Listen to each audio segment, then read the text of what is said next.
കൊച്ചെ സ്കൂളിൽ പോവാ ഒരുങ്ങടി. ഇല്ല ഞാൻ ഒരുങ്ങൂല. നിന്റെ സ്കൂൾ ബസ് ഇപ്പൊ വരുവേ? ഇല്ല നീതുമോളൊന്നും സ്കൂളിൽ പോകുന്നില്ല മമ്മി.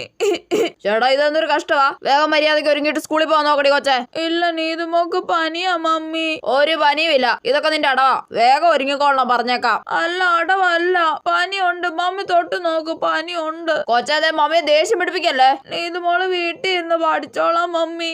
അങ്ങനെ ഇപ്പൊ നീ വീട്ടിൽ ഇരുന്ന് വാച്ചണ്ട. ഞാൻ ഇപ്പൊ ചെമ്പരത്തിന്റെ വടി പൊട്ടിച്ചോണ്ട് വന്ന് അടി തരും പറഞ്ഞേക്കാം. ഇല്ല ഞാൻ പോവൂല. ചേട്ടാ ഈ പൊന്ന കൊച്ചിന്റെ ഒരു കാര്യം. മമ്മി മമ്മി മമ്മിയെ കാണുന്നില്ലല്ലോ. എന്നോട് പിണങ്ങി മമ്മി എങ്ങോട്ടോ പോയെന്ന് തോന്നുന്നു. മമ്മി എവിടെ മമ്മി? കാണുന്നില്ല. എന്തിനാണ് നീ ഇങ്ങനെ മമ്മി മമ്മി എന്ന് വിളിച്ചു കൂന്നേ? മമ്മി അവിടെ പോയി. നിന്റെ സ്കൂൾ ബസ് പിന്നെ പറഞ്ഞു വിടണ്ടേടി. അവള് സ്കൂളിലും പോവാതെ മടി പിടിച്ച് വീട്ടിൽ കയറിയിരിക്കുന്നു. പോയി പുസ്തകം എടുത്ത് വെച്ച് പഠിക്കാൻ നോക്കടി. അപ്പൊ മമ്മി പിണങ്ങി പോയതല്ലേ?